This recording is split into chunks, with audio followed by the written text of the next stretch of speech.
for the pledge.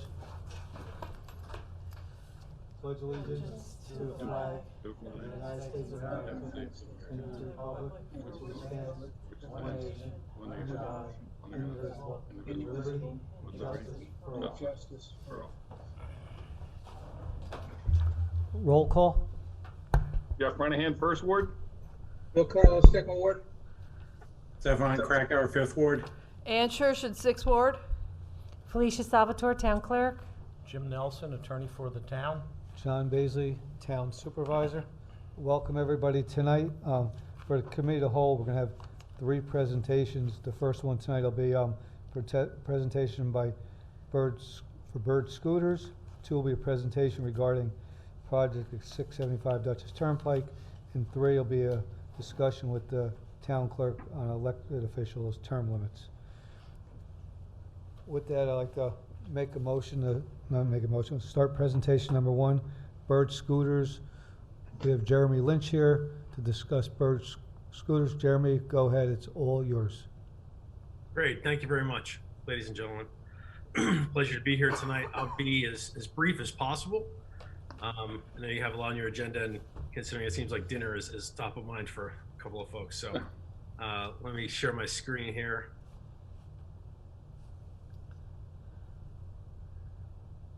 Put that over here.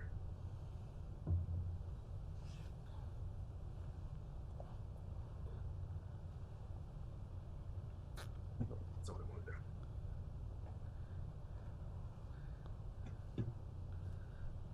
I will do it that way. Everybody see okay? Yep. Yep. Okay, great. So Bird Scooters is a micromobility company. I'll put that up there. Bird Scooters is a micromobility company, was founded in 2018. I'm not sure if anybody has seen or heard of the stand-up electric scooter sharing concept. I'm sure a lot of folks have. We've been making a lot of, we actually just were awarded the one of the RFPs spots for New York City. So that was very exciting. We're actually operating in Yonkers as well currently. It's a last mile stand-up electric sharing company, scooter sharing company. One of the things that our founder really wanted to solve was that last mile, first mile connectivity challenge. And one of the biggest things also is to get some people out of cars to reduce greenhouse gases and emissions. One of the things about the scooter company, it's very easy. It's a sharing company, so there are scooters out on the road. So your app would look similar to this. What a member would do would be to download the app. They look for a particular scooter. When they do press on one of the icons, it does reveal the battery charge level, the average ride distance that scooter would be able to go on that charge, as well as the walking directions and how long it would take to get to that particular vehicle. When they do first join, what they have to go through is a set of tutorial, which you see on your left. It's a set of safety rules that everyone has to go through. I think there's 7 slides there that they need to go, how to ride, where to park. And there's also at the end, a set of local rules. These are customizable to each community. They can be, a lot of folks, one of our main rules is obviously no riding on sidewalks, and you must be 18 years to ride. To wear a helmet is another one of the rules that we suggest. It's not enforceable under New York state law because of the speed that it goes, but we do everything we can to make sure that people do have the opportunity to wear and to have a helmet. Again, these are things that can be customized to each community. So if there's a particular park, a particular area where you don't want the scooters to be ridden, that can be laid out in the local rules. And we can also do splash ads, which are ads that appear when you open up the app that can continually educate folks on where to park or particularly where to ride. So once that person does download the app, they do need a driver's license. You have to be 18 to join. When you are approved, and you're approved generally within less than a minute, there's a QR code on the top of the handlebars. You simply scan it with your phone and you're able to start riding. A couple of pushes with your foot and just press the accelerator once the scooter is already in motion, and off you go.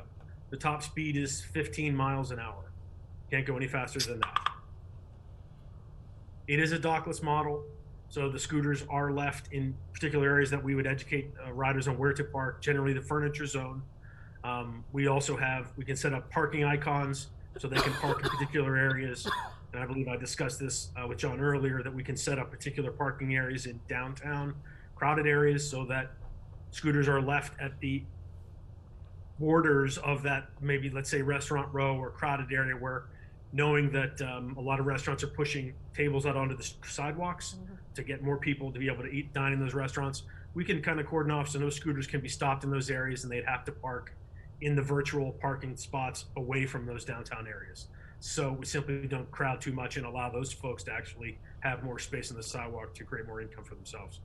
The dockless model does allow for a lot of flexibility, and it does allow them to operate within the operating zone. The operating zone is the area that we can create for the city, so the scooters will only be able to operate in a particular area. And what I mean by that area, it would be clearly delineated on the map. Once the scooter would leave that area, it would go for a few feet and slow to stop, and it wouldn't be able to operate outside the operating area. You'd have to bring it back in order for it to operate. So it can be a larger, the operating area can be smaller than the entire community. And we realize, and I realize from my experiences, that, you know, scooters aren't going to be ridden in areas where big wheels are more popular than scooters. So we know where they're going to be ridden, and we can kind of carve out those areas so they're not going to go there. This is what I mean by that parking zone on the left. So you can create one of these parking zones. It's virtual, so it only appears in the app itself. But what you may not be able to do is you cannot end your ride unless you're in that virtual circle or that area. So that they couldn't stop in front of a restaurant and end the ride. It wouldn't be able to. They actually have to pull into one of these areas, which would make so it would be off the main drag. They could park there, scan, take a picture of their vehicle, which is what they need to do every time they end their ride. They actually have to physically stand back and take a picture, so we have record of where they parked it. So if it does ever come up that they misparked it or it's not in the right spot, we can go back to that particular person who rode the vehicle last, check the picture, and make sure they're adhering to the rules. Anybody that's a repeat offender of that rule, we can simply extricate them from the program, because again, it's as much education and as simple as it is to kind of adhere to these. There's too many opportunities to be educated, so we just remove that. The benefits, again, it's a no-cost, sustainable, open-air transportation option.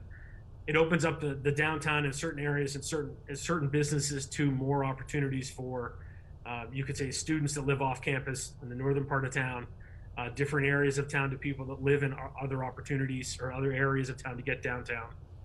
It can be a way to get to and from the MTA, the train station. So in the morning, scooters can be placed in areas where people would pick them up and ride them down to the station. And then midday or at the end of the day, those scooters can be rebalanced or placed down at the station. So as commuters come back to the station, they have a way to get back.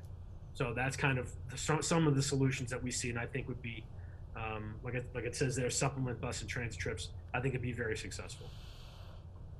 The scooter itself, this is what it looks like. It does have a headlight that is on all the time. It does have a tail light, and the brake, whenever you pull the brake handle, the tail light blinks, so you can see it at night. There's reflectors on either side of the vehicle. It does weigh 44 pounds. It is not light. It does have some heft to it. It is very sturdy. Those wheels are non-puncture, so it rides very well. It does very well uphill. We've had 3.5 years to perfect this. This scooter lasts about 18 to 24 months on the road. So it is very sturdy. It does do the job for us, and it does have the ability to get up some of the hills, which I actually saw from as you're leaving the train station in one direction, there's a decent sized grade. It would be able to make it up that hill pretty easily. Wondering about people tossing these around and fooling around with them and vandalism. It weighs 44 pounds, and it's a heavy, kind of awkward 44.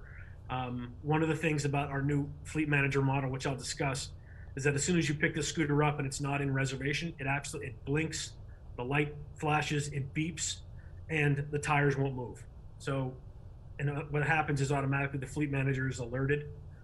This would be the local fleet manager. They're alerted on their iPhone or whatever app they have. They're alerted to it, so they know that the scooter is being moved out of task. So nothing happens in the vehicles without our local representative knowing what's happening to them. So our approach is basically there is an account manager who oversees the entire operation of the program. We do hire a local fleet manager. That fleet manager oversees the fleet. We actually give the scooters to that fleet manager to manage for us. They're the ones we hire locally. So we look for a local entrepreneur, someone who has a business, someone who has the ability to transport the scooters, and they are the managers of that of the scooter business as it sits on the ground in Poughkeepsie. So they put the scooters out in the morning. They're tasked with rebalancing them during the day, as I had mentioned about the train station. If the scooter sits too long in one particular area, and that can be 2 hours, they're alerted and basically let know that that scooter is sitting too long in that one area, not moved. Please move it to an area where it could get rides. If they're bulked up and too many in one location, they're alerted to that, to move the scooters to get them out of undesirable areas where they may be ridden. If it hits the water, there's something on the scooter that alerts them to that scooter's in the water and need to go get it. This local operator is responsible for all the actions of the scooter. They're responsible for placing them in the morning, rebalancing, and taking them back to be charged at night. They're also one of the good things about having the local presence is, first of all, they are local. They know the area. They know areas where the scooters would be ridden best in the morning, in the afternoon, and in the evening. Plus, the economic opportunity for them is great because they receive more than 51% of the ride revenue off of every ride of every scooter. So they actually do very well for us. We've changed our entire model over to this, where before it was just gig chargers. We just relied on people to go get them and pick them up. Now we have someone local that's completely responsible for the scooters, for everything about them. If one's damaged, if one's misparked, they're the people who come out immediately to repair or to fix the issues with the scooters. It's been a fabulous success for us so far. We've launched about 30 programs in the last 3.5 months, and all the fleet managers have been doing extremely well. What we found over this course of those months is that most of the rides are connecting to local businesses. On average, extrapolated out, most of those local entrepreneurs that are fleet managers will take home about $70,000. And that's on an average about 100 scooters. Customer service, there is an 800 number and a phone number on all the scooters that allow them to contact us. What we would do is in those instances that fleet managers immediately notified of what issue could be happening or what the problems could be. They're also notified on community mode on the right-hand side. So in the app, if someone wanted to report a damaged bird or a badly parked bird, they'd simply report it. They take a picture of that QR code or take a photograph of it.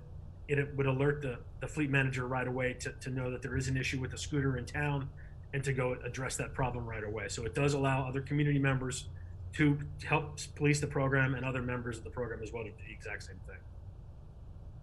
Community access is one of the better things about the program is that we do offer a program for those low-income riders or those on public assistance. If they can prove that they're on public assistance, they join, and what we do is provide them 5 30-minute rides per day for only $5 a month. As long as they can prove they're eligible for the government assistance program, they have that ability to do that. We also offer 50% off rides to veterans, senior citizens, and selected community nonprofit groups, depending upon if the city has a bike cooperative that they'd like to help out, or there's a lot of programs we do with the YMCA, things like that. We're always willing to do those kinds and partner with them to offer the special pricing to a certain group of folks.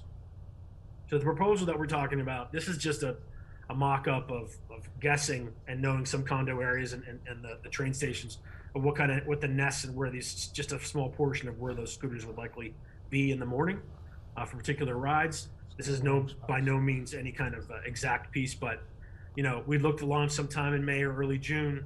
The number of vehicles would be 75 to 100. The staging locations of those nests would range anywhere between 25 and 35. Those would vary, and we would obviously rely upon the city as well as the fleet manager to pick the right spots for those. The nest is where the scooters are placed in the morning. So knowing where the best locations would be for them to know they'd be ridden in the morning, condos, apartments, people that would necessarily use them. If we get requests from folks, things like that, that's where we place them in the morning. And then throughout the day, they would be ridden to different areas. And then obviously the fleet manager rebalance them to places that would be popular. For instance, maybe the hospital staff wanted to go out and go to lunch, things like that, putting scooters up there at midday, things of that nature. Just trying to find those areas where we know the scooters are going to be ridden, because again, the fleet manager is motivated by the more rides they get, the more money that person makes. And that actually has done a great service for us because it has They've been far more motivated to be far more attentive and active in the program, and we've seen far less issues than we've had in the past with the scooters and being laying on sidewalks and being grouped together. Those issues have disappeared for us because that fleet manager has been very active in the communities in which we've been hitting this fall, in spring, or spring and winter, I should say. Excuse me. So geofencing.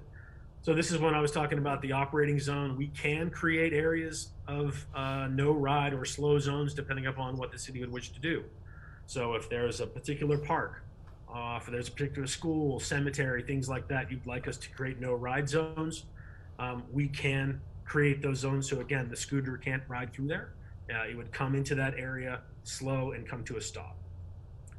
We also do this, and which is important, for areas if there would be times of construction. So if let's say there was an area where there's a water main break and there's going to be construction on a certain block and a half of road for a 2-week period of time, what you can do is let us know about that. We can geofence that area so no scooters can ride into it, so it doesn't create any more problems than it needs to. When the repairs are done, we lift the no ride zones and scooters can ride through there. So things like that are important for everyone to know. One of the other good things is that if there is a July 4th parade, knock on wood, if it's a 9 to 12 or 9 to 10, 9 to 11, whatever it may be, you can communicate to the fleet manager and your account manager, hey, can you not have the scooters out from 9 to 1? Put them out after 1 o'clock because of the parade. We don't want them kind of just less traffic the better. Then we wouldn't put them out. So things like that can be accomplished very easily. And again, having someone who is local, managing that fleet and being aware of what's happening locally, that is almost inherent knowledge that that person will already know that and be able to take care of that for us. And last but not least, if anybody's not familiar, this is the area, the furniture zone. So outside of those main street areas and those main restaurant areas, the furniture zone is just that area just off the sidewalk where a lot of people, that's where we suggest everyone park the scooters. If not at a already existing parking area that we have set up in certain areas, or if not at or near a bike rack. Okay, and that's a very quick 18 slides there. Jeremy, question number one is, our whole discussion was the town, and all your maps and all your references on your presentation are all the city of Poughkeepsie and not the town? Yes, sir. Our discussion was all around Vassar College in that area, but your presentation is all the inner city of Poughkeepsie. And along that line is one of my points of the possible use of scooter would be from the Raymond Avenue, Arlington area to the train station. Are you working with the city to try to incorporate both of those? Because everything on that Absolutely. slide is the city of Poughkeepsie. No, right, absolutely. So we would be up. Again, it's one of those things where I can, as far as the size of the map, we're definitely interested in putting them near Marist and Vassar for sure. Yep. And again, I just put these on here to give you an example of what the scooters in the area would look like, not necessarily as any kind of defined. These are just example staging areas, not anything that would be what we're looking for as something solid or firm. All right, anybody got any questions? Yeah, are these Yeah, Jay. easy? Oh, sorry, Jay. Yeah, you hit the question I had was as far as going to the city. The other question I had is, what kind of liability is to the town for this program? Any? Well, we take on all the liability, and we indemnify the city as well. I can provide the exact language to John for that, and he can share that with you, what the MOU looks like.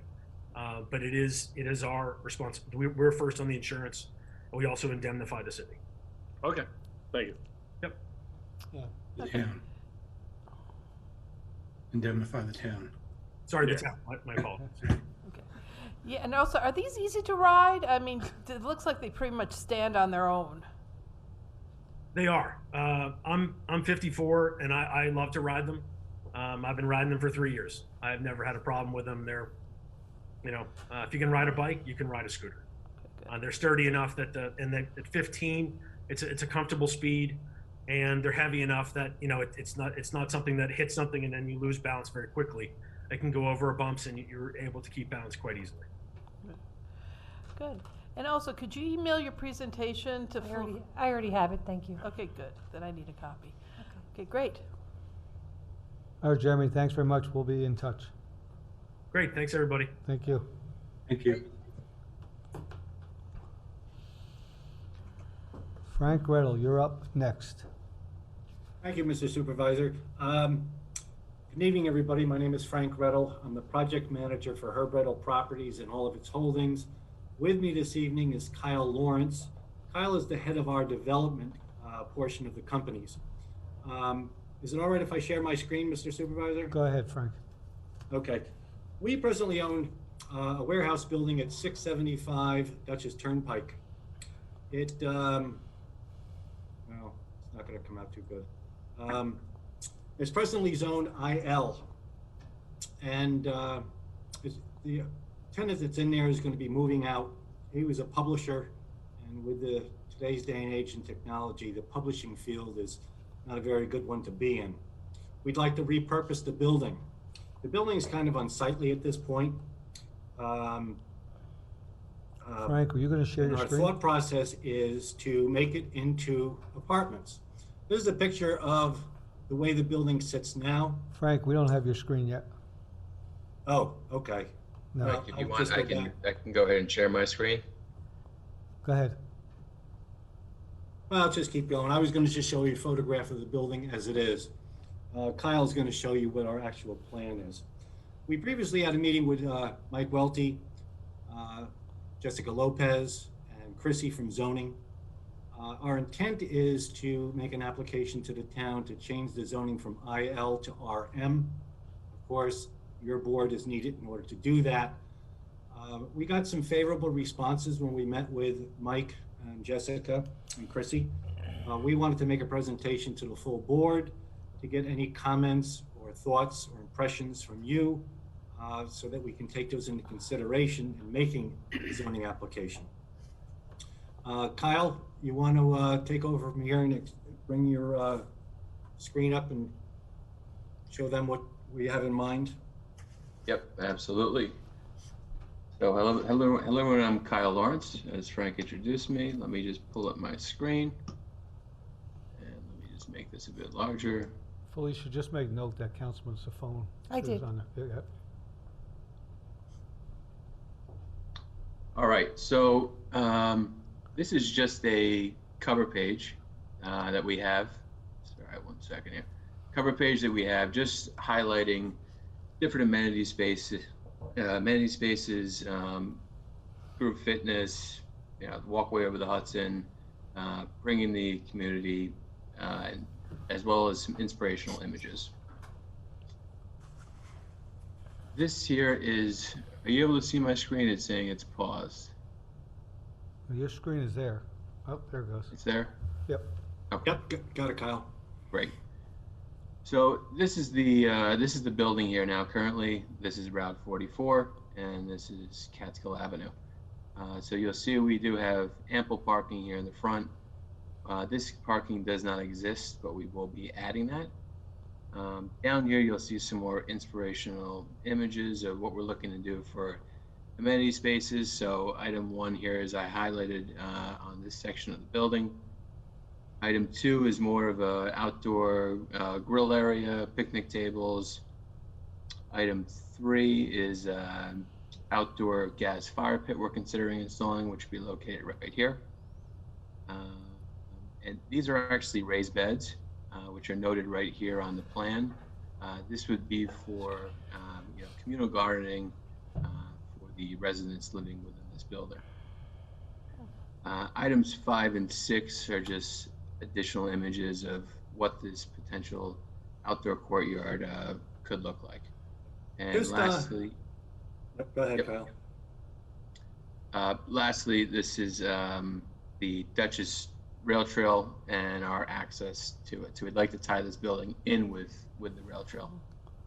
On the left-hand side of that screen, it shows the property depicted. It's an odd-shaped lot, and we do own access over to Catskill Avenue. We have never used it. It's a wooded area right now.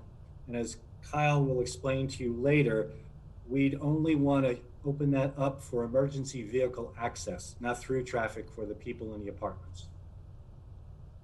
Right, exactly. So we have a turnaround here. We do have two-way traffic coming in and out to 44. So any guests or visitors would come in They would hit this turnaround and then vacate the property.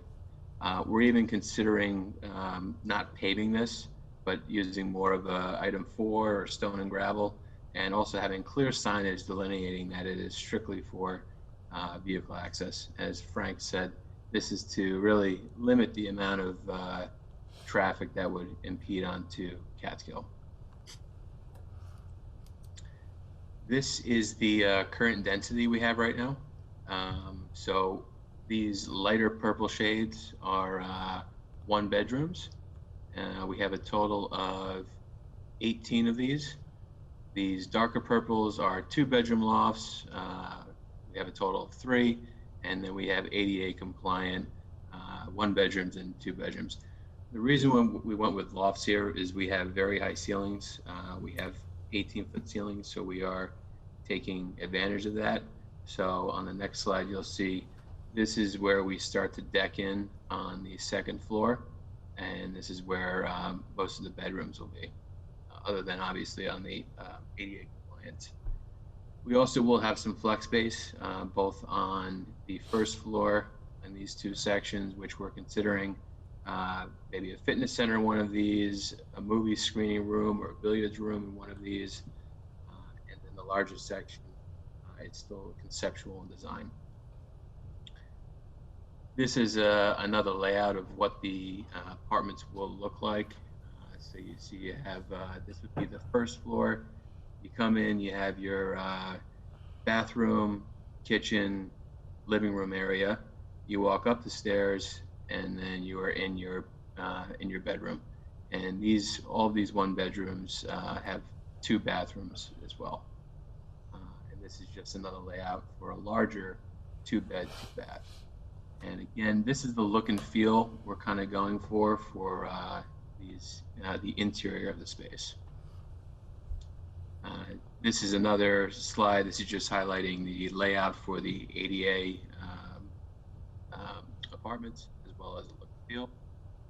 And this is what Frank was referring to prior to this. This is a picture that was taken, this is standing on the rail trail looking at our building, what currently exists there now. And this is what we're proposing to do with the exterior of the building. We have a combination of brick and some sort of wood material that will be a combination, so that we're not using just one material across the board. And we'll be adding a lot of lights, which currently, sorry, not lights, a lot of daylight through windows that currently do not exist. So each apartment unit will have windows from essentially floor to ceiling, so roughly 16-foot windows. And this is just another overview of the building from a bird's eye view.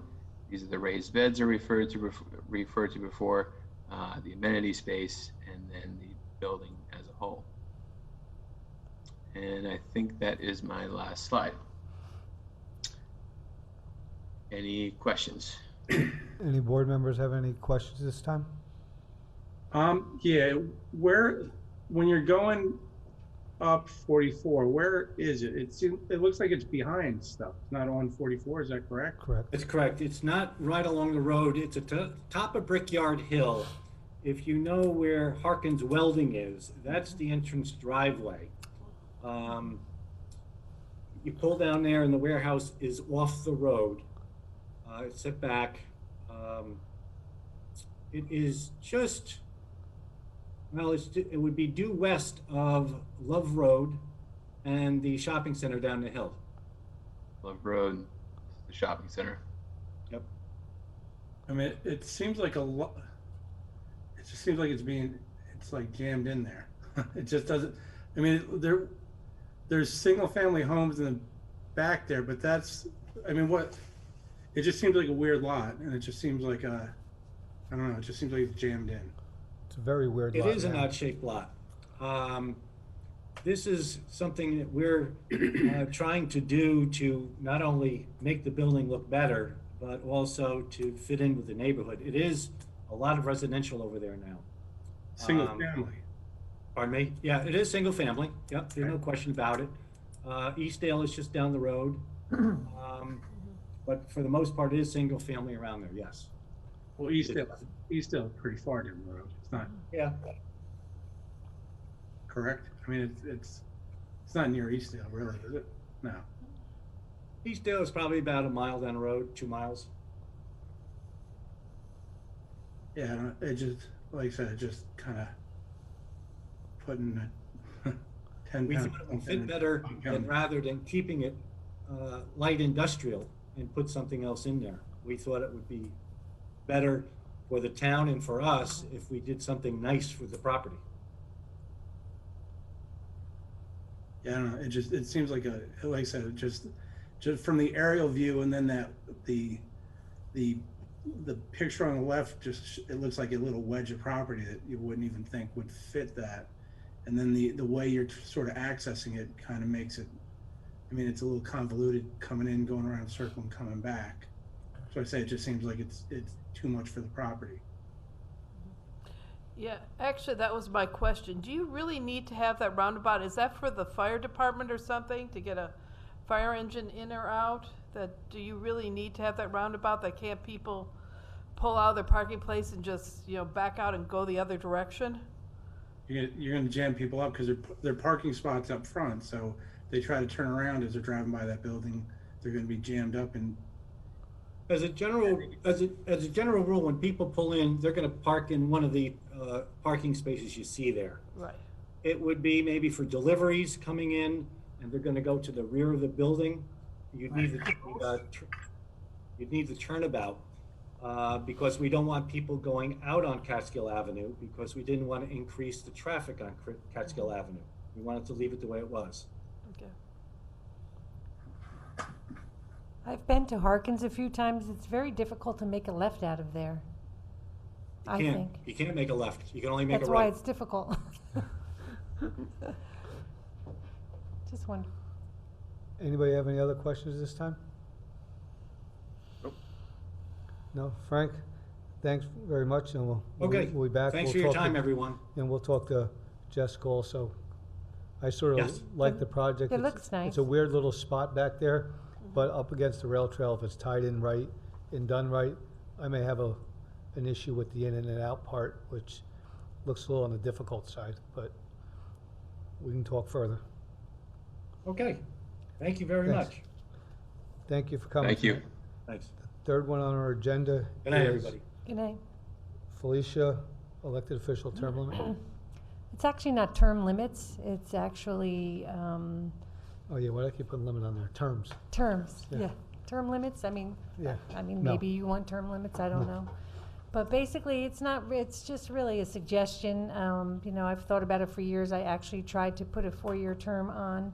I think it was about a little more than 5 years ago, 14, something like. I don't know when it was, but it didn't pass. But it was a very busy election, and I don't think it was really, brought up much. I don't think a lot of people knew it was on the back.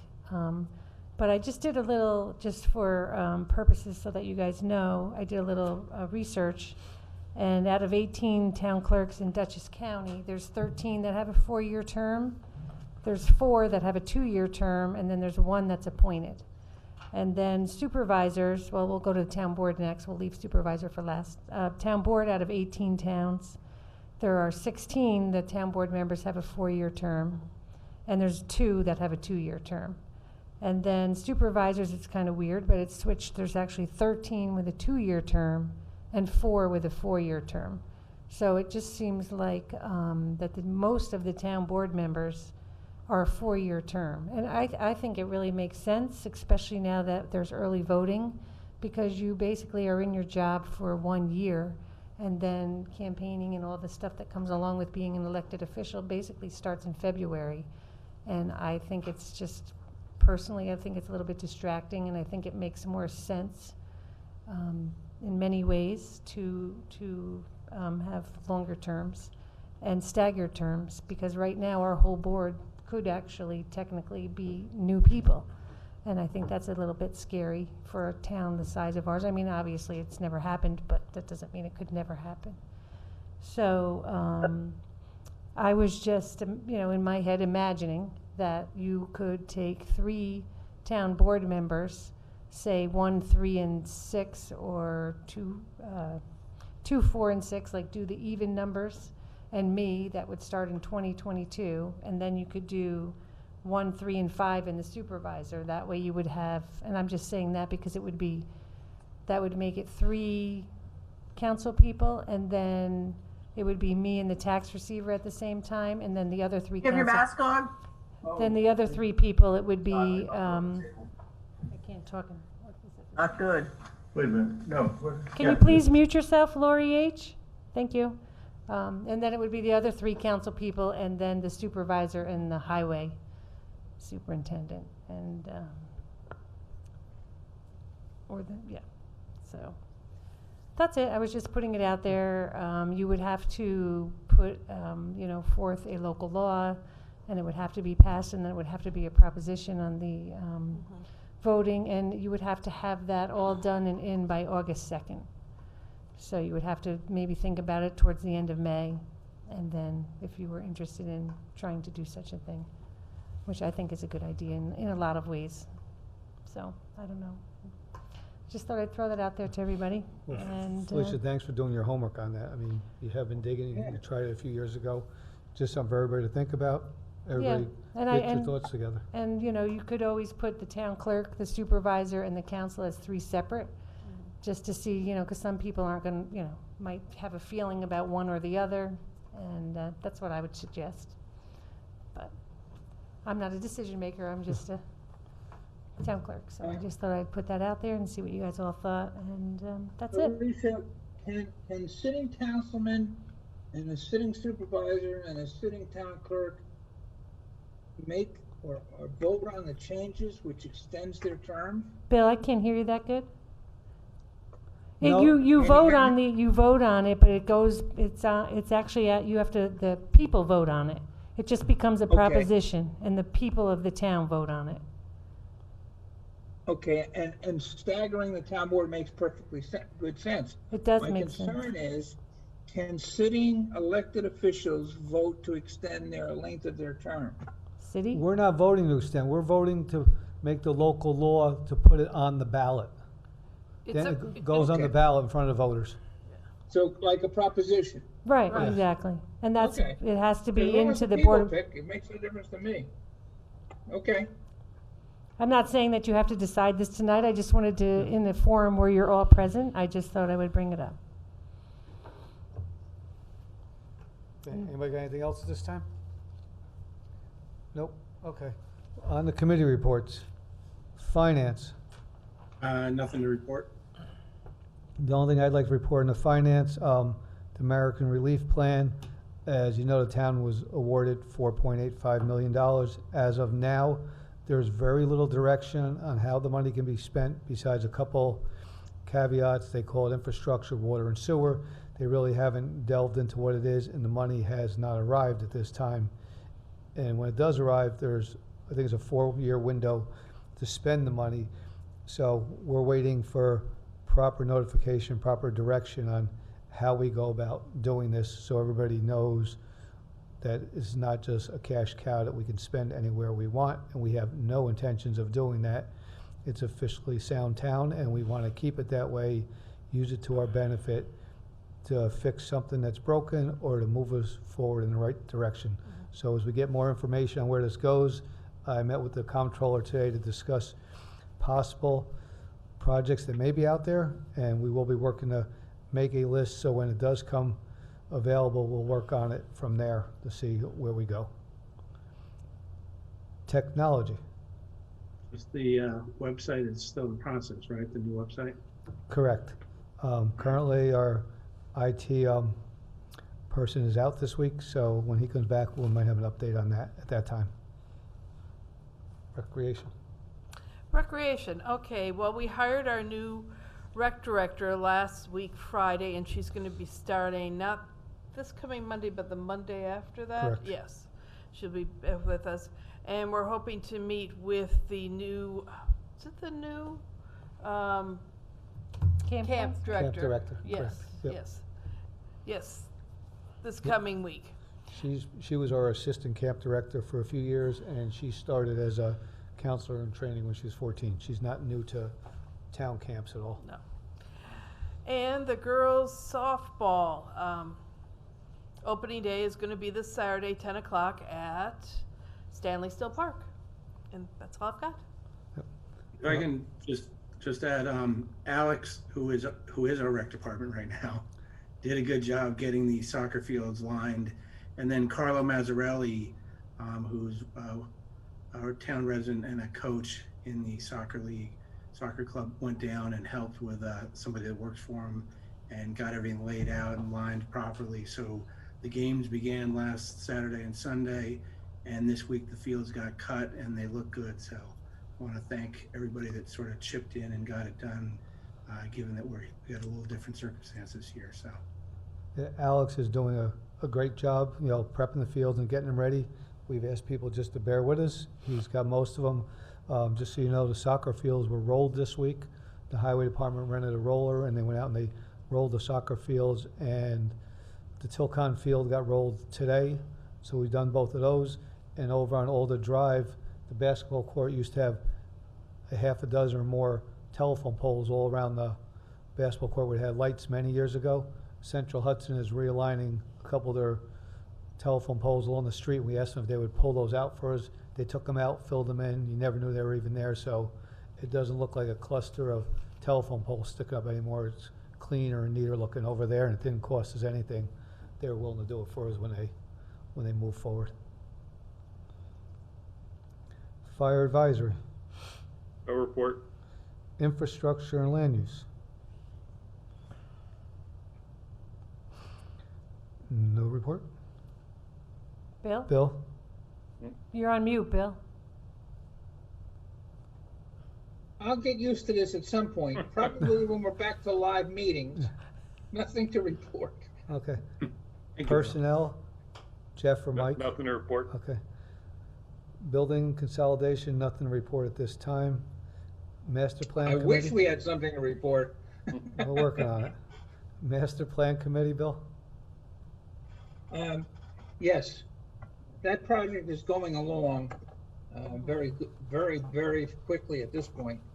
The committee just finished the review of the first 6 sections of the plan. We're going to complete it hopefully by our next meeting 2 weeks from now. The committee's been meeting every 2 weeks because it's a lot of work that has to be done. And then once that's done, then we have to have the public hearing. So we're away from having the master plan completed, but we're working on it. And that's a very good committee. There's 9 excellent people there. Anything else, William? If I might, the water plant, we don't really have an item on the agenda for that. And it would come under infrastructure. I think I mentioned something the last time on a committee whole about the Chippy, the Canadian Hudson Power Express. They're going to put a cable down the middle of the Hudson River from Canada. And this is to replace the electricity that has gone away because of closing Indian Point and the Dan Scammer plant. Well, Dan Scammer's too far north. They have a thing called a jet dredge. It's pulled by a ship down the Hudson River, and along the bottom, it looks like a farmer's plow with a jet motor behind it. And the ship pulls it through the riverbed, and the cable goes into the hole, and then the jet part blows the sediment back in to cover it. It's going to go between, it's planned to go between the 2 intakes at our water plant. Intakes are about 60, 70 feet down, about 1,000 feet offshore. And they're going to go through the both of them.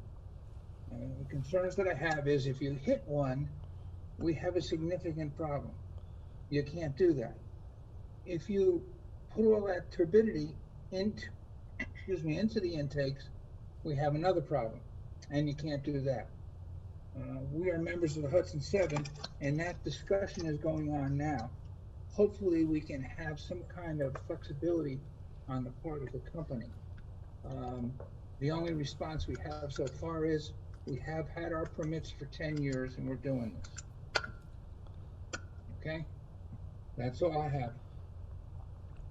Yeah, well, I only have a few things. As you all know, we hired millennial grant writers this year. They have been keeping us very in touch with all possible grants and getting grants ready, and have given us our monthly reports, which I can share with any board members if they need them, but that seems to be going very well. Mike Welty's been pretty much the interface in most cases on that, and we get emails almost every other day, and we're looking at different things and different grants that are out there, so it seems to be a very good company so far. Once we start hopefully getting some grants rolled over in our direction, we'll definitely be a lot happier with them, but they are applying for quite a few of them for us. We're currently going through the audit in the comptroller's office. That's making progress. We're cruising right along with that. And the last question I have of the board members is, does anybody have any comment, objections, positivity about AP packaging that they'd like to let me know? They do have their meeting in the morning with the IDA. I will say I am in favor of that pilot. I'm not in favor of all pilots, but I think that's definitely a benefit for the town of Poughkeepsie going forward. They're not minimum wage jobs. These are bringing jobs for people that will not be going to college or haven't gone to college, and it'll give people a chance to get their foot in the door. It's a growing company, and I still think it's a company that's offering something that we haven't seen lately with the retail market on a downhill slide. Bubble wrap seems to be something that will be climbing up and be more popular in the next couple of years due to the fact that everywhere you look is either an Amazon, a FedEx, or UPS truck delivering something. I think this is a growing market, and I can only see this company hopefully growing forward. Does anybody else have any other comments about that? Yeah, I'm also in favor of it. And also, while it is manufacturing, it's also not going to make a large demand on water, sewer, and also it doesn't release any solvents into the air.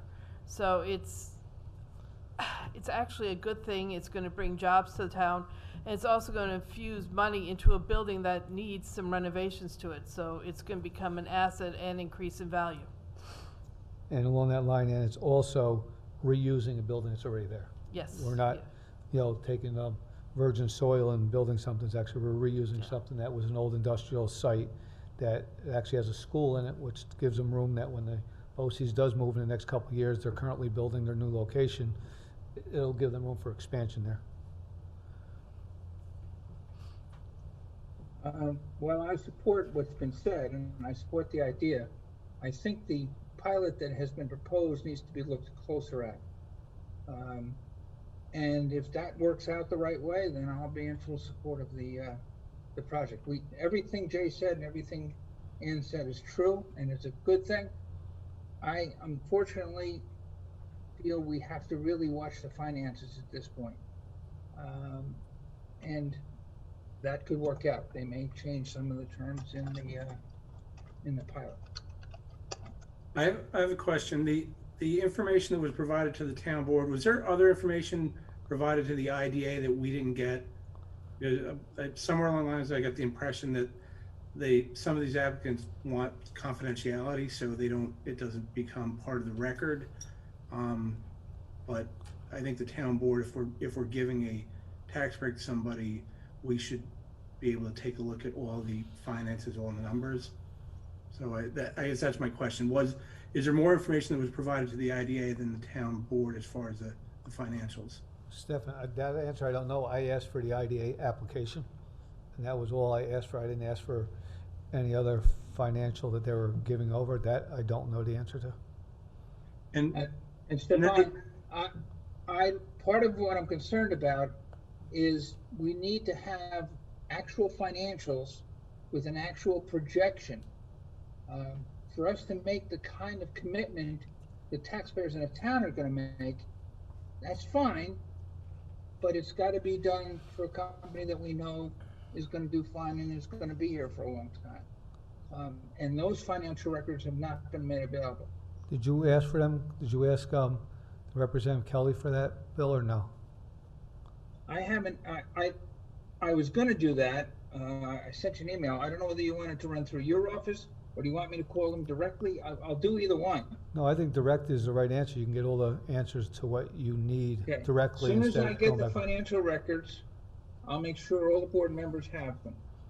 It's gonna be the documents themselves, and then what they're calling, the projection, what they are seeing in terms of what their costs will be, what their income will be, what their profit will be, those kinds of nuts and bolts questions. And as soon as I have that, I'll get it to everybody. And I think, based on the numbers, the decision should be pretty simple for us, because the idea is a good idea. The other question I have is, I think the IDA has some sort of a clawback provision or capacity with these pilot agreements. Does the town have the ability to do that as well? I mean, when we do these 10, 15, 20-year pilots, they give us projections. If they don't live up to what they promised, what recourse does the town itself have? Because I think the IDA may have it, but they're not the one giving up the taxes in the future. We are. So I guess my question is, do we have any similar power or authority? And if not, are we able to do that so that we can make sure people are accountable? So that these things are great in theory, but you know, every business plan, once the rubber hits the road, starts to change, and it's just the way it is. But I just think that we want to have some sort of way that people are, these companies and these people are accountable back to the town, so that we know that what was promised in year 1 was delivered in year 10 and 15. I don't think right now we have that capability. I think that is through the IDA, because the IDA is the one that actually signs the contract. I think a better report with the IDA would be something that we would have to get, so we would have a say or get a report at the end of the year to know if they did meet, you know, where they are. Because a 10-year pilot, you know, this is a 15, but a 10-year pilot, they can get without even our approval. You know, and the pilots with the sales tax and mortgage tax exemption, again, is something that the county can do without our approval at all. Right, but that's what I say. And I guess my follow-up question would be, is how tightly is it tracked by the IDA? And when an applicant in the past has not lived up to the promises, has the IDA actually done any clawback of the tax benefit?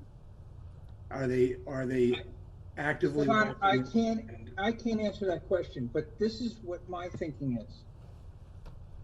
We are the town being asked to grant the pilot. We are the town that can set what we're going to do it for, because we can say no. If they want yes, then we want things such as the callback should they leave early.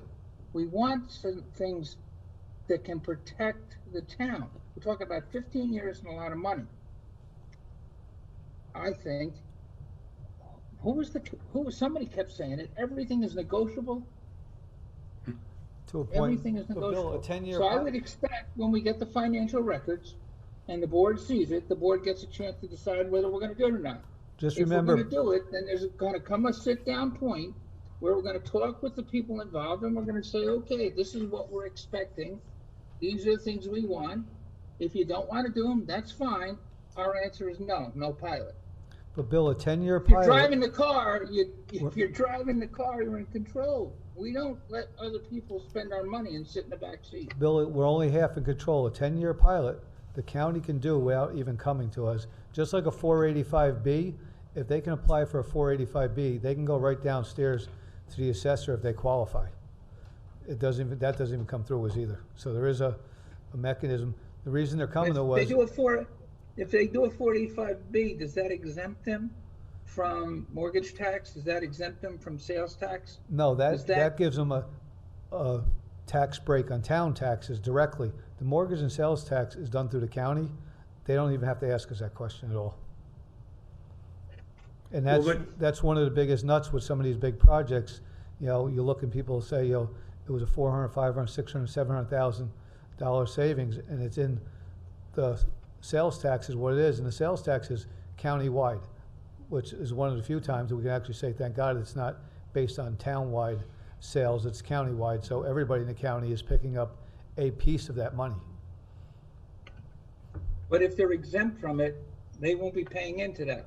No, but that The money, mortgage tax, we get income from the mortgage tax. We We get- get a share from sales tax, and we get a share from mortgage tax. we get If 3/4 they're of a not percent. paying either one, No, but what we're getting is, in this case, we're getting a building that's assessed now currently at $5 million, that they're paying 10 for, that after they buy it, our assessor has already said it is going up to 8 million. So right off the bat, we are getting 3 million. If it doesn't go through, it stays at 5, with no extra business, a vacant building in there now, and knowing that BOCES will be vacant in a few years, so we'll end up with a building that's possibly half vacant. Jay, you make a wonderful argument. And Well, I'm you're not arguing, I'm 100% just putting the correct. facts out there. This is for My everybody to decide. concern is the money. Well, I need to see more about what the financials are, what their projection is, and I think that solves all our questions. And I I'll- just want to be clear, I'm in favor of this project. I do like this project. I do like the fact that it's manufacturing. Pilots in general, we should have the same information that's provided to the IDA. If something's confidential and the applicant doesn't want it disclosed to the public, it should still be disclosed to the town board if they're asking us for a tax break. Whether they could get 10 and they're asking for 15, they should still disclose it to us. And I do also think that I don't know, it just seems like we should take a look when we're doing 15 and 20-year pilots. Somebody comes in front of you day one and says, I'm going to do A, and then 2 or 3 years later they say, well, we were going to do A, but we can't do A anymore because X, Y, Z. So we've changed our plan and we want something different. It happens all the time. It happens when people buy pieces of property in the town, they change their direction a couple of years later. It can happen when you give somebody a 10, 15, or 20-year pilot. And again, my question would be, I guess, I don't know if it's our town attorney or who, is what exactly do we have as far as authority that when we're giving these, that we can make sure that the people getting the tax benefit are accountable. It's not AB packaging, it's pilots in general. I just want to make sure that we have all the information when we make the decision, and we understand what our role is and what authority we have to make sure that there's some sort of accountability. And again, if the IDA does that, if they have their clawback provision and they actively pursue it on a regular basis, if somebody doesn't live up to the projections, maybe we don't have to, but I don't know that's the case. So that's why I say I'm asking the questions. AB packaging is a perfect fit for the town of Poughkeepsie in that spot. I'm in favor of the pilot agreement. I'm okay with the extra 5 years or 5 years that we're giving it. I think that's a drop in the bucket in the grand scheme of things. But like I said, going forward, I just want to make sure we have all the information that we're supposed to have and that we can have, and that we also understand it fully. So I don't think Councilman Carlos is opposed to this either. I think he's just asking for the info. So. Yeah, I'm not opposed to the plan. No, think it's a Stefan, good I use of the agree. building. I feel right off the bat that we are entitled for an extended pilot to ask no matter what, because that is our approval. To work with the county and get information on the regular pilots is something we should be doing whether we're entitled or not. In order to get our blessing, as they would call it, because it's not a resolution or blessing, they should be willing to. And Sarah Lee is willing usually to give us any information we've asked. They've never held back anything we have asked for. They're always willing to come in and show us anything that we've asked for. So it has worked that way. But the problem you have with some of these pilots are, if you don't follow and have a good rapport with them, and it's happened in other towns years back that they pass a pilot and they get it, and the towns don't even know what's going on because the basic pilot can get passed and they don't even ask the town. And they give the sales tax exemption and things. If you watch the legal notices, you will see the sales tax exemption pop up quite often. That's in a lot of these projects, in a lot of these companies that are in the town or in other local towns around us. It's a everyday occurrence that goes on that you see, whether it's IBM or somebody else, that you see these exemptions pop up all the time. All right. Does anybody have anything else at this time?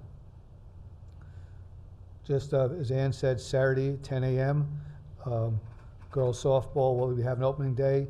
The other two boys sports leagues, Cal Ripken and Little League, are both having their first games, but they're not having an open day ceremony this year.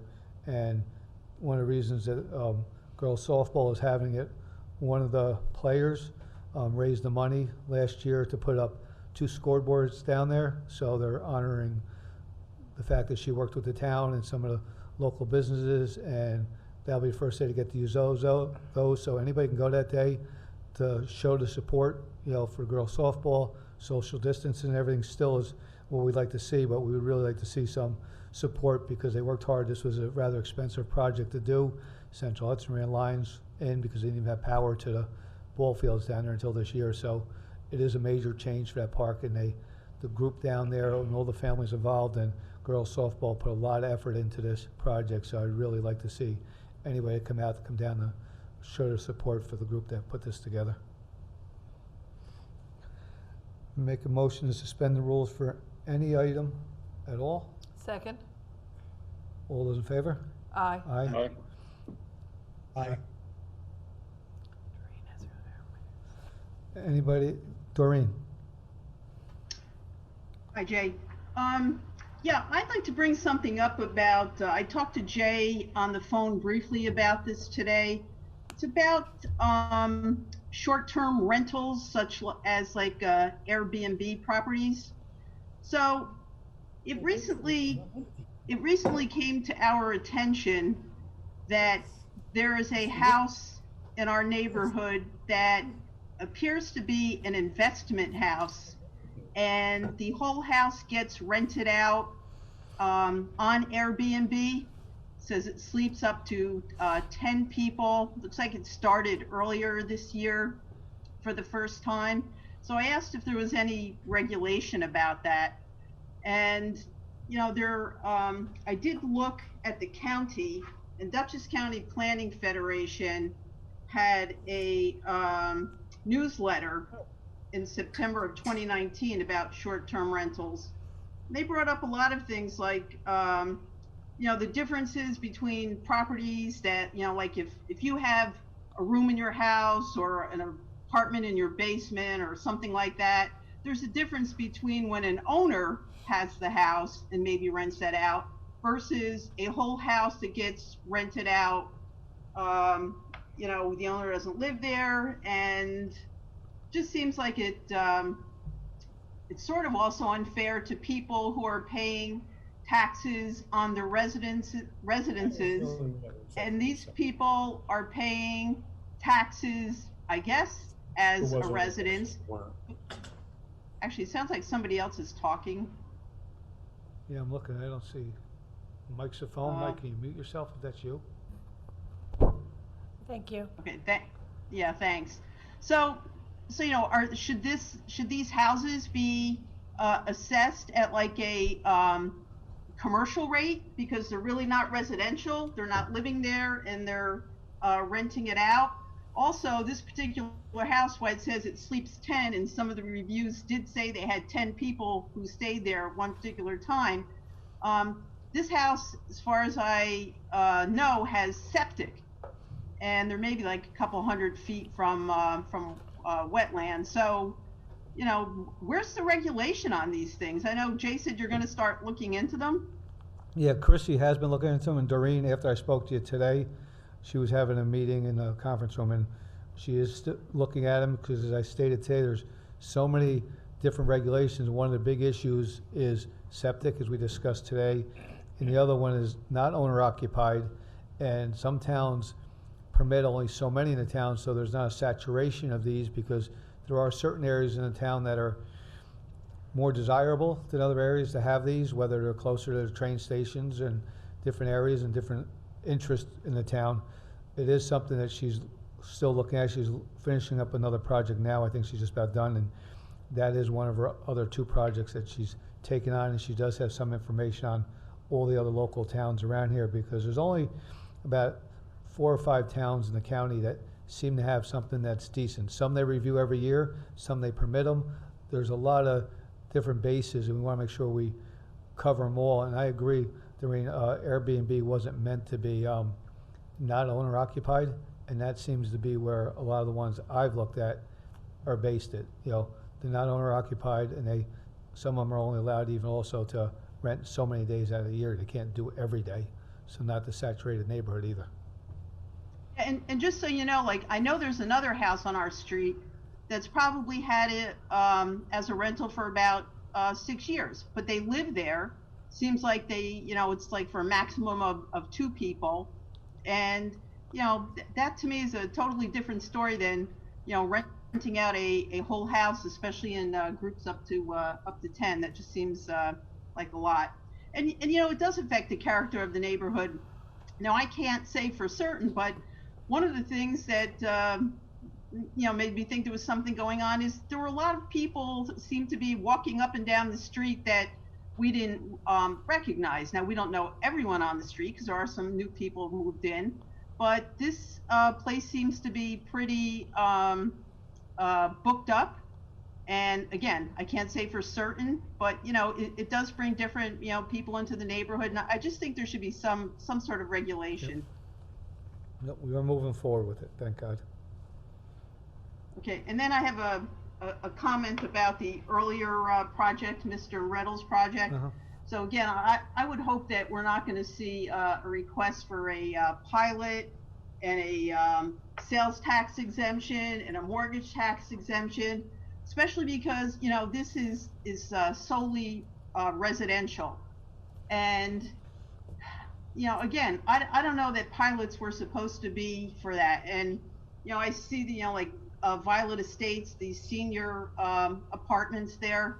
Well, they put some commercial space in, but the applicant acknowledged at one of the meetings, the IDA meetings, that, well, they expected for the first 3 years that they really weren't going to have much commercial business in there. So to me, it seems like maybe they just add these things in so there's a small commercial component to the project so that it can be, you know, considered as, you know, as a project. Brings maybe, you know, 2 management jobs, something like that, you know, for to manage the apartments. And, you know, I was also just on the IDA meeting and Fox Run, which is the Page project at Fulton Avenue. They were originally approved in the preliminary resolution for a sales tax exemption of $446,000. Well, a couple weeks later, at the time of the final resolution, it more than doubled. So they went from a sales tax exemption of $446,000 to $969,000. And the explanation given is, well, construction material costs have gone up. Well, you know, geez. And then they say, well, and we don't know what the market rates for these apartments are, because, you know, the market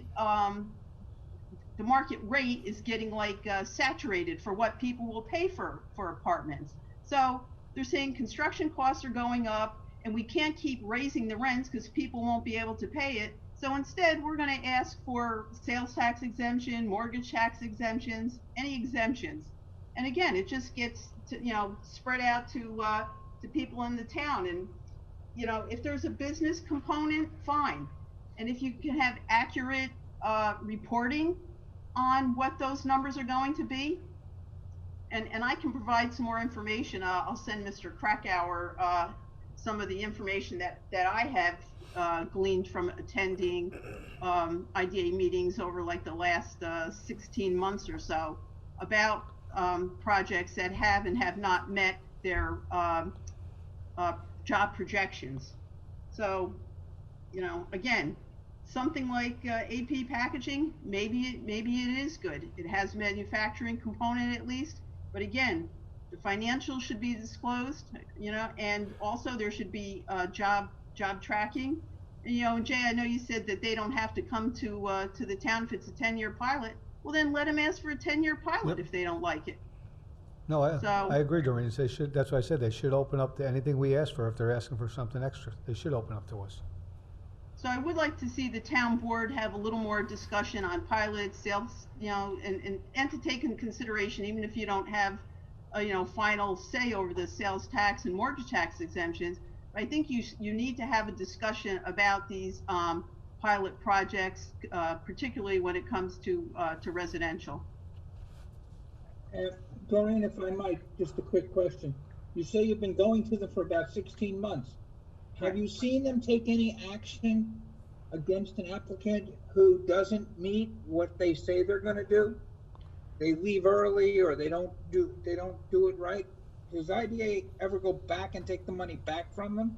Okay, in all that time that I have been attending, I have never heard them say that they've done any clawback or recapture provisions.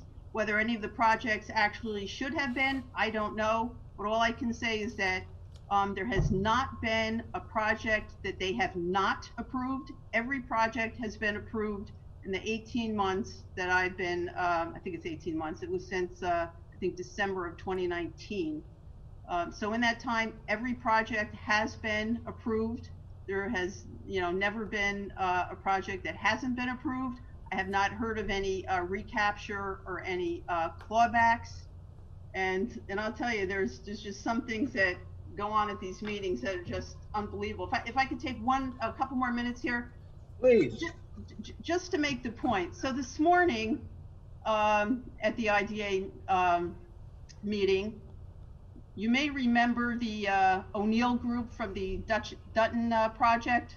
Well, oh, yeah. So they have a project for North Cross Road in Hyde Park, and they are asking for sales tax exemption and mortgage tax exemption. So a vote on the preliminary resolution was taken this morning, and there were only 4 people in attendance at the meeting. One person was absent. Several people had a conflict. So a vote was taken, and it was 3-1. So 3 people were in favor of the preliminary approval for the project. 1 person was not in favor. So the motion did not pass because of that. Well, as soon as the person who voted no realized that the motion didn't pass, they immediately said they would like to change their vote to yes. So no new information had been provided, but as soon as that person realized what had happened, I guess he did not want to see it fail. Now, you would think that somebody who voted against a project would have had good reasons to vote against it, but next thing you know, he immediately, within minutes, asks to change his vote. So a motion to reconsider was made, and then it passed. So I don't know how you explain that. I don't know how you vote no on a project and then turn around and vote yes with no new information provided in that 5-minute period to make you change your mind. So this is what what you have to work with. All right, thanks, Doreen. Thank you, Jay, You're welcome. and the rest of the board. Thanks. Anybody else?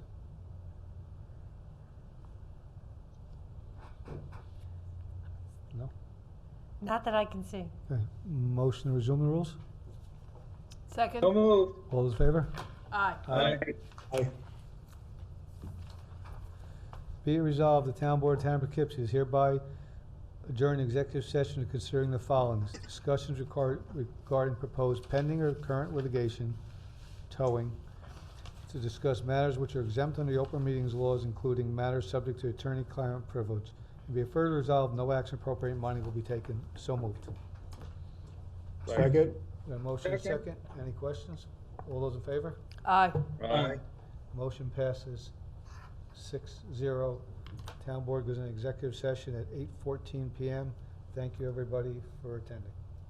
Does everybody have the call-in?